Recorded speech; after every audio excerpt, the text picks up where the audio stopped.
Dear friends, how are you? Welcome to my YouTube channel Samrat English 007. Let's start my own new topic, voice. This is voice. Voice is very important for your examination, and also in speaking language and also in your general hobby. हर चीज़ के लिए इसकी बड़ी आवश्यकता है और बड़ा ही कठिन टॉपिक है। चलिए हम इसके बारे में थोड़ा जानते हैं। My dear students, watch. Voice की हिंदी क्या होती है बेटा? वॉच। और watch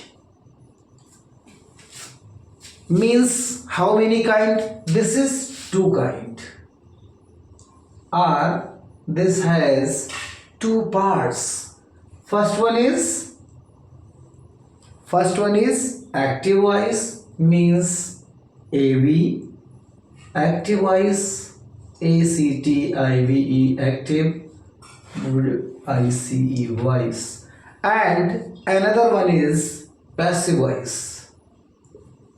PV means passive voice. Passive voice. In active voice, there are 12 parts. In active voice, there are 12 part of tenses.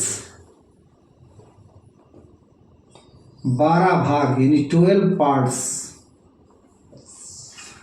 of tenses, और वहीं पर पैसिव वॉइस में केवल 8 पार्ट यानी टेंस के केवल 8 पार्ट की पैसिव वॉइस बनाई जाती है। This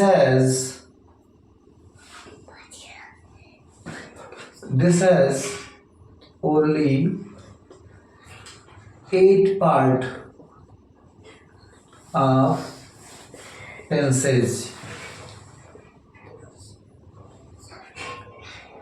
This has only 8 part of tenses. Future continuous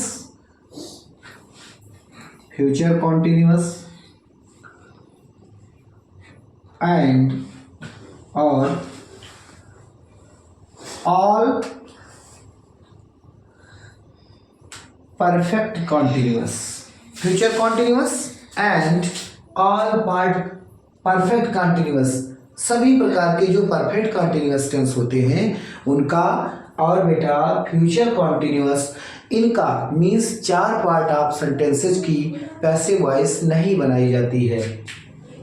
all perfect continuous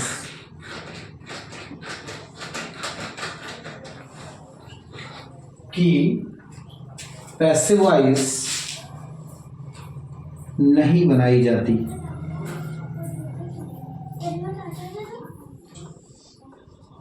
है अच्छा, अगर इसका हम ये समझें कि क्यों नहीं बनाई जाती है, तो चूंकि हम जानते हैं कि जो पैसिव वॉइस होता है, ये passive voice, this all depend upon be verb. This all depend upon be verb. Be verbs means if I say, यदि मैं कहूँ कि be is equal to, then is am are was and were and be plus been means be form का प्रयोग हमें किसी भी तरह से पैसिव वॉइस में करना ही करना है। और हम जानते हैं कि ये जो बीन फॉर्म होता है, ये सभी परफेक्ट कंटिन्यूअस में पहले से प्रयोग होता है, और ये जो बीई है ये फ्यूचर कॉन्टिन्यूअस में पहले से प्रयोग होता है। इसीलिए ऐसे सेंटेंसेस के यानी 4 सेंटेंसेस की ये पैसिव वॉइस नहीं बनाई जाती है, परंतु आधुनिक अंग्रेजी में, मॉडर्न इंग्लिश में इसके बनाया भी जाता है। लेकिन जो अपन का सिलेबस है, इंटर का जो हाई स्कूल का सिलेबस है, इंटर में ट्रांसफॉर्मेशन में चले जाइए और हाई स्कूल में पैसिव वॉइस के अंतर्गत, वॉइस के अंतर्गत चले जाइए, तो इस सिलेबस में ये बिल्कुल भी ट्रांसफॉर्म नहीं की जाती है, बिल्कुल भी जो है चेंज नहीं की जाती है। तो हम देखते हैं कि कैसे फिर चेंजमेंट होते हैं और कैसे ये कर होते हैं। If you want to screenshot then you can.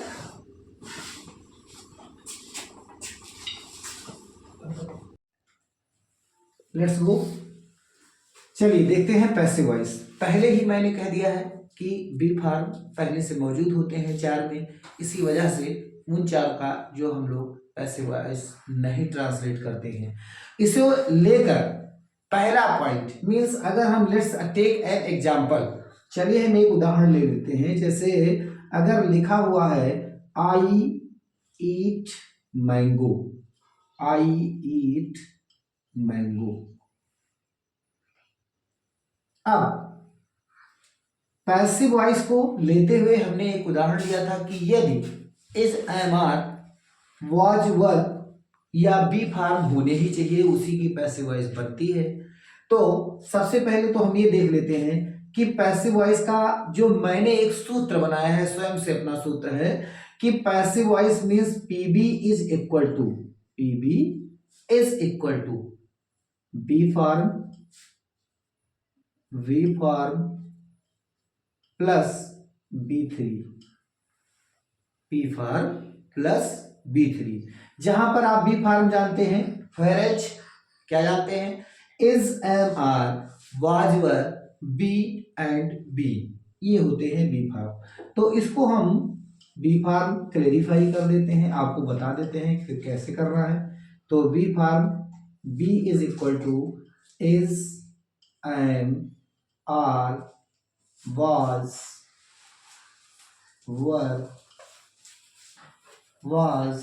were be be, और B3 का मतलब वर्ब की थर्ड फॉर्म, B3 का मतलब वर्ब की थर्ड फॉर्म।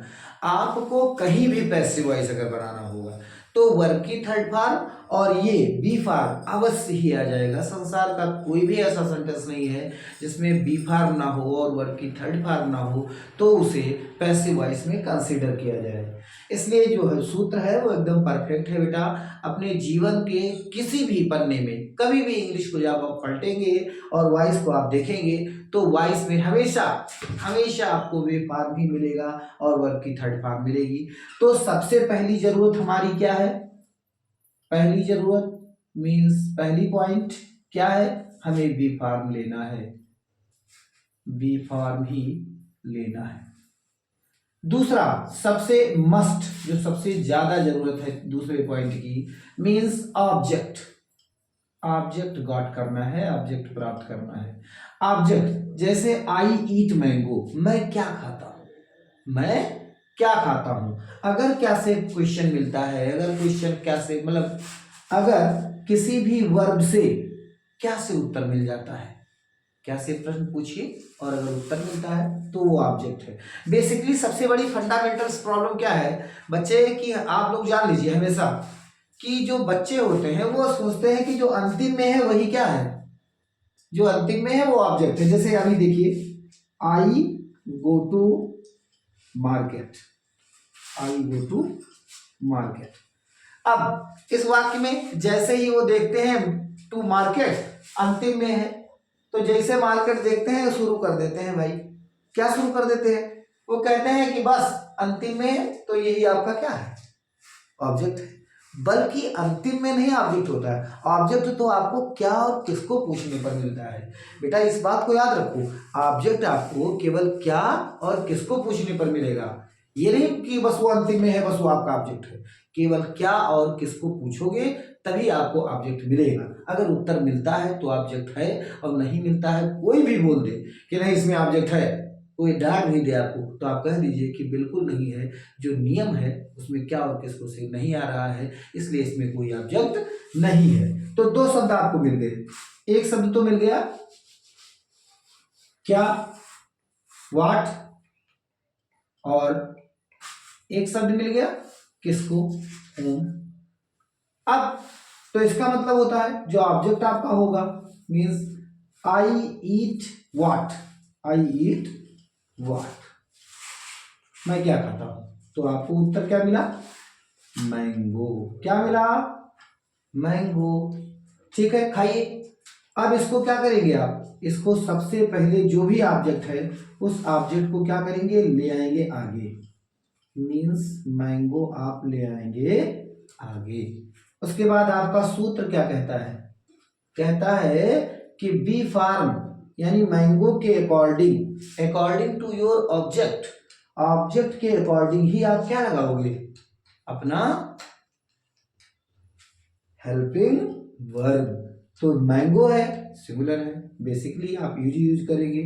अच्छा, इज क्यों यूज करेंगे, क्योंकि जब वाक्य आपका प्रेजेंट में होगा तो इज एमआर लगाओगे, जब आपका वाक्य पास्ट में होगा तो वाज वर लगाओगे, और अगर आपका वाक्य फ्यूचर में होगा तो बी लगाओगे। तो आपका अभी वाक्य इसमें चूंकि वर्ब की फर्स्ट फॉर्म है इसलिए आपका सेंटेंस किसमें है, प्रेजेंट इंडेफिनिट में। तो प्रेजेंट इंडेफिनिट में इस वजह से हम यहाँ इज लगा रहे हैं। क्या लगा रहे हैं, इज लगा रहे हैं, इज लगा दिया। फिर वर्ब की थर्ड फॉर्म जरूरी है क्योंकि आपने कहा है कि बी फॉर्म और प्लस वर्ब की थर्ड फॉर्म, तो वर्ब की थर्ड फॉर्म लगाइए, ये टी ई एन, ईटन लगा दीजिए। फिर क्या करेंगे, फिर ईटन। अब जो बचता है वो, तो जो भी बचता है इसमें कुछ नहीं बच रहा है, अब नहीं बचता है तो फिर अंतिम में बाई लगाएंगे। क्या लगाएंगे, बाई लगाएंगे। और बाई के बाद क्या मिलेगा आपको, जो भी आपका सब्जेक्ट है उसी को ऑब्जेक्टिव केस में यानी मी के रूप में लिख देंगे। किस में लिख देंगे, मी के रूप में लिख देंगे। तो आपको दो चीजें मिली, अगर व्हाट से मिलता है तो वो डायरेक्ट ऑब्जेक्ट, कौन सा ऑब्जेक्ट, डायरेक्ट ऑब्जेक्ट यानी डी, डायरेक्ट ऑब्जेक्ट।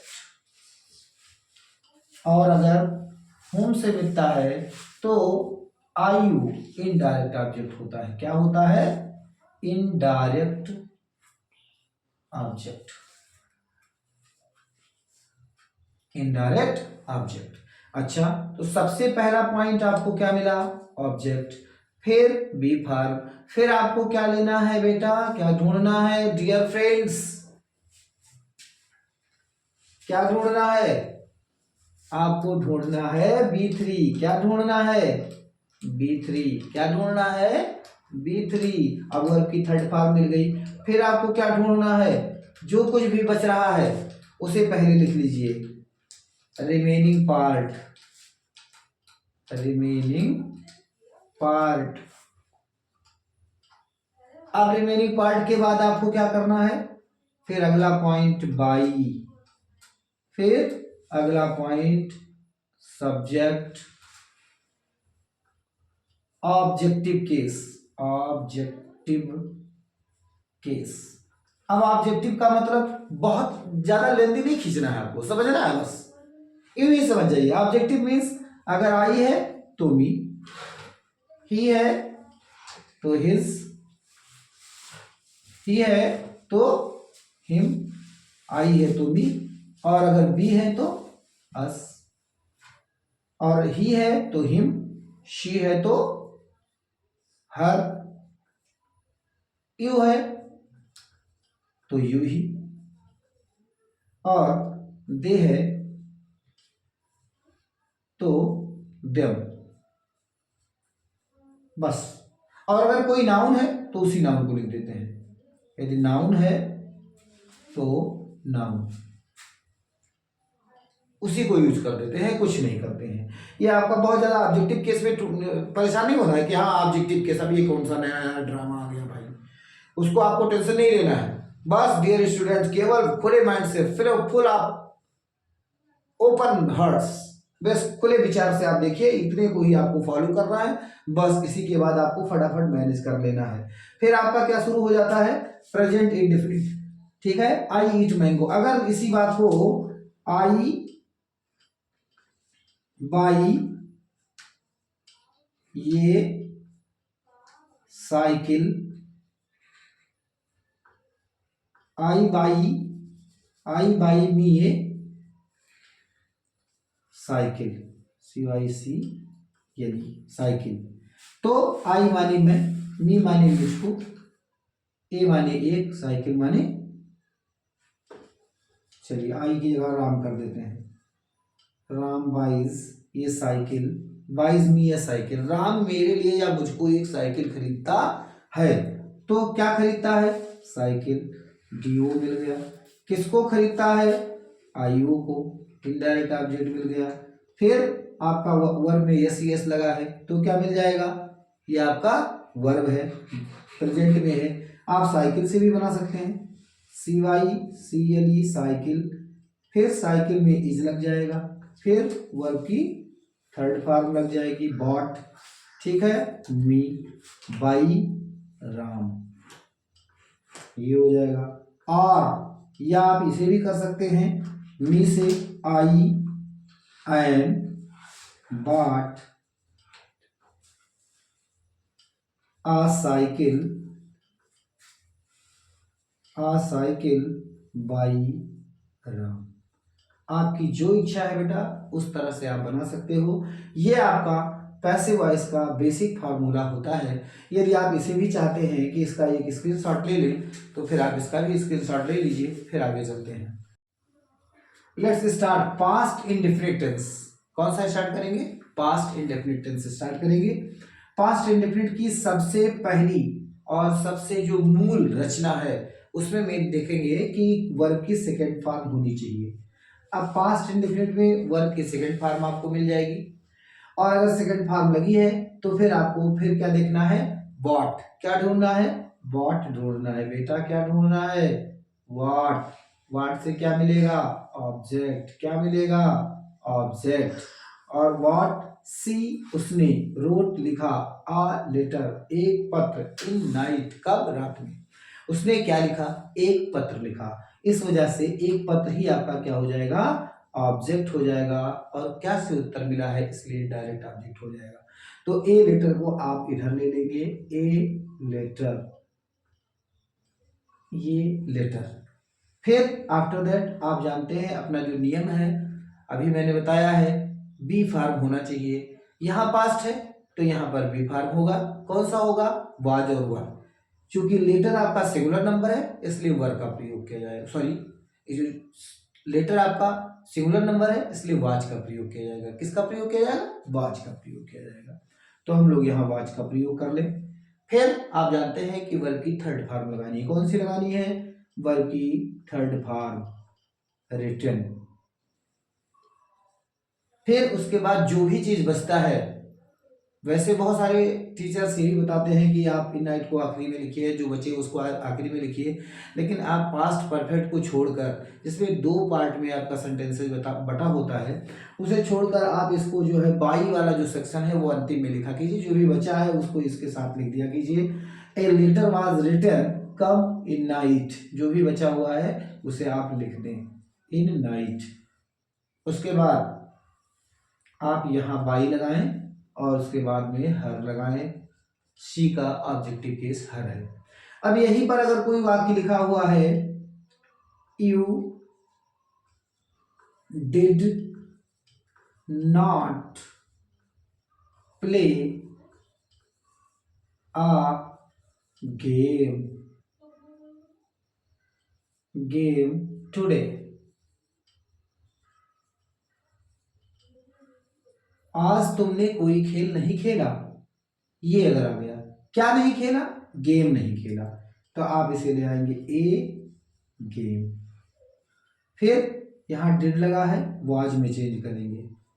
डिड होगा यानी गेम के अनुसार ही बदलना है। किसके अनुसार बदलना है? गेम के अनुसार। और गेम के अनुसार ये वाज हो जाएगा। फिर आपका नॉट लग जाएगा और वर्ब की थर्ड फॉर्म प्लेड हो जाएगी। क्या हो जाएगी? प्लेड हो जाएगी। और फिर बचा हुआ पार्ट है टुडे। क्या है? टुडे, इसलिए टुडे हो जाएगा। और फिर आपका बाय लग जाएगा, बाई यू। अब ऐसा भी वाक्य आ सकता है कि did you learn, did you learn your lesson now. तो यहां डिड आ गया, और सॉरी वो योर के स्थान पर कुछ नया कर लेते हैं, दिस कर लेते हैं। Did you learn this lesson now, तो दिस लेसन ये आपका क्या हो जाएगा, दिस लेसन आपका हो जाएगा ऑब्जेक्ट, फिर आपका दिस लेसन, फिर वॉज क्या हो जाएगा, डिड है उसे वाज कर देंगे, डिड को क्या कर देंगे, वाज कर देंगे, डिड को क्या कर देंगे, वाज कर देंगे, और उसके स्थान पर दिस लेशन हो जाएगा, क्या हो जाएगा, दिस लेशन, और वाज दिस लेशन, फिर लर्न की थर्ड फॉर्म लर्नड, क्या होगा, लर्नड, फिर नाउ बचा हुआ है नाउ बाय यू, फिर आप ऐसे कर देंगे। इस तरह से आप कोई भी वाक्य को ट्रांसलेट यानी चेंज एक्टिव से पैसिव वॉइस में करते हैं। ये आपका ए बी है, ये आपका पी बी है, ये आपका ए बी है, ये आपका पी बी है, और ये आपका ए बी है, और ये आपका पी बी है। इस तरह से एक्टिव वॉइस से पैसिव वॉइस में बदलते चले जाते हैं। इसका भी एक स्क्रीनशॉट ले लीजिए, फिर आगे चलते हैं फ्यूचर इंडेफिनिट की ओर।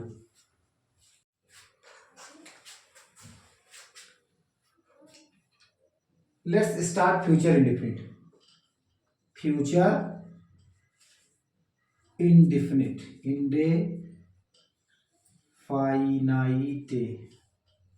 इंडेफिनिट। अब अगर लिखा है Sita will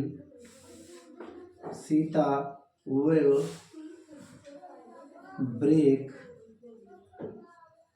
the chair, Sita will break the chair, Sita कुर्सी तोड़ेगी, तो क्या तोड़ेगी, चेयर, क्या तोड़ेगी, चेयर, तो यहाँ क्या से आपको क्या मिल जाएगा, चेयर मिल जाएगा, क्या मिल जाएगा बेटा, ऑब्जेक्ट, क्या मिल जाएगा, ऑब्जेक्ट, और ऑब्जेक्ट यहाँ लिख लेंगे द चेयर, द चेयर, उसके बाद में चेयर के साथ ही विल लगाएंगे, क्या लगाएंगे, विल लगाएंगे, क्या लगाएंगे, विल लगाएंगे, उसके बाद बी लगाएंगे, क्या लगाएंगे, विल लगाएंगे, और उसके बाद बी लगाएंगे, तो विल बी, फिर आप जानते हैं बी फार्म आपका लग गया है, और उसके बाद वर्ब की थर्ड फॉर्म, वर्ब आपकी ब्रेक है, ब्रेक की थर्ड फॉर्म ब्रोकन, वर्ब की third form broken, see the chair will be broken, और फिर आपका बाई लगाएंगे, और बाई के साथ ही सीता, बाई सीता। अब इस वाक्य में ये भी आ सकता है कि Sita will not break the chair, तो यहां पर सीता will not, तो आप क्या लिखोगे, द चेयर, चेयर के बाद will, और ये जो नॉट होगा ये will के तुरंत बाद लग जाएगा, विल नॉट उसके बाद बी लग जाएगा, और broken, broken by Sita. Will you complete this work today. यदि आपका कोई ऐसा सेंटेंस आ जाता है जो आपका इंट्रोगेटिव में है, तो इंट्रोगेटिव सेंटेंसेस को क्या करेंगे, यहां पर फिर विल आ गया है, यू आ गया है, कंप्लीट दिस वर्क आप ढूंढेंगे वाट से, दिस वर्क आपको मिल जाएगा, दिस वर्क के बाद दिस वर्क को विल है ही, विल ही रह जाएगा, और कुछ करना ही नहीं है, विल, फिर यहां ले आएंगे दिस वर्क, क्या ले आएंगे, दिस वर्क, और उसके बाद बी लगाएंगे, उसके बाद कंप्लीटेड, कंप्लीटेड, कंप्लीटेड, फिर टुडे बाय यू। ये इसका भी एक स्क्रीनशॉट लेना चाहते हैं तो आप इसका भी एक स्क्रीनशॉट ले लीजिए और उसके बाद में थोड़ा सा हम आगे और चलते हैं।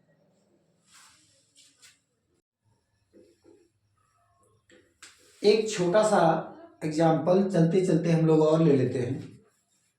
बहुत ज़्यादा बच्चे स्कूल में भ्रमित हो जाया करते हैं तो ऐसा एग्जाम्पल हम ले लेते हैं। एक एग्जाम्पल है हु का। हु जो होता है ये भी एक सब्जेक्ट होता है। तो हु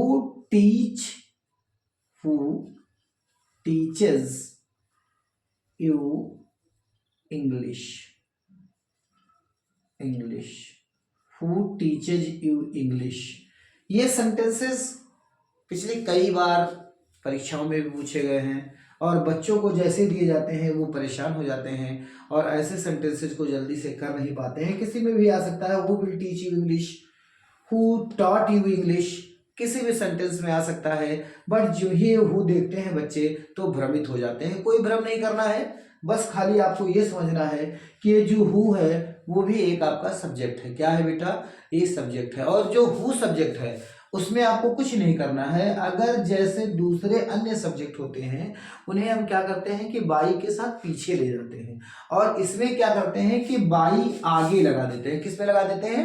बाई आगे लगा देते हैं। तो हम पहले बाई ही लगा देते हैं। बाई लगा दिया हमने, फिर क्या करेंगे? अब बाई के साथ हमने कहा है कि आपको ऑब्जेक्टिव केस लगाना है तो आप ऑब्जेक्टिव केस लगा दीजिए। हु का हो जाता है ऑब्जेक्टिव केस हूं। अब सबसे बड़ी बात, हु टीचेज यू इंग्लिश, तुमको अंग्रेजी कौन पढ़ाता है? क्या पढ़ाता है? अंग्रेजी। किसको पढ़ाता है? तुमको। यानी आपके पास दोनों ही ऑब्जेक्ट है, आई वो यानी इनडायरेक्ट ऑब्जेक्ट और डी ओ यानी डायरेक्ट ऑब्जेक्ट। अब आप दोनों से बना सकते हैं। पहले हम क्या लेते हैं? Direct object. तो डायरेक्ट ऑब्जेक्ट आप जानते हो इंग्लिश, चूंकि ये प्रॉपर नाउन में है इसलिए आप क्या करेंगे? इज का प्रयोग करेंगे। किसका प्रयोग करेंगे? इज का प्रयोग करेंगे। यहाँ यस यस वर्ब में जुड़ा हुआ है इसलिए इज का प्रयोग करेंगे चूंकि ये प्रेजेंट टेंस में है। तो यहाँ इज कर देंगे। बाय हुम इज, अब उसके बाद इंग्लिश कर देंगे। Is English, T English, English. टाट यू, TAUGST, टाट यू। और इसके बाद ऐसे केस देंगे। दूसरा, अब अगर आप चाहते हैं कि आयु से बनाएं तो भी सेम कंडीशन करेंगे। बाई लिखेंगे और हु का हुम लिखेंगे। बाई हुम। अब क्या यू से आप यूज कर रहे हैं तो यू आपका जो है प्लूरल नंबर है इसलिए हम आर यूज कर लेंगे। क्या यूज कर लेंगे? आर। और आर के बाद यू यूज कर, सॉरी आर यूज कर लेंगे फिर यू यूज कर लेंगे। बाई हुम आर यू टाट, TAUGST, टाट। बाई हुम आर यू टाट इंग्लिश, इंग्लिश। और इस तरह से यूज कर लेंगे।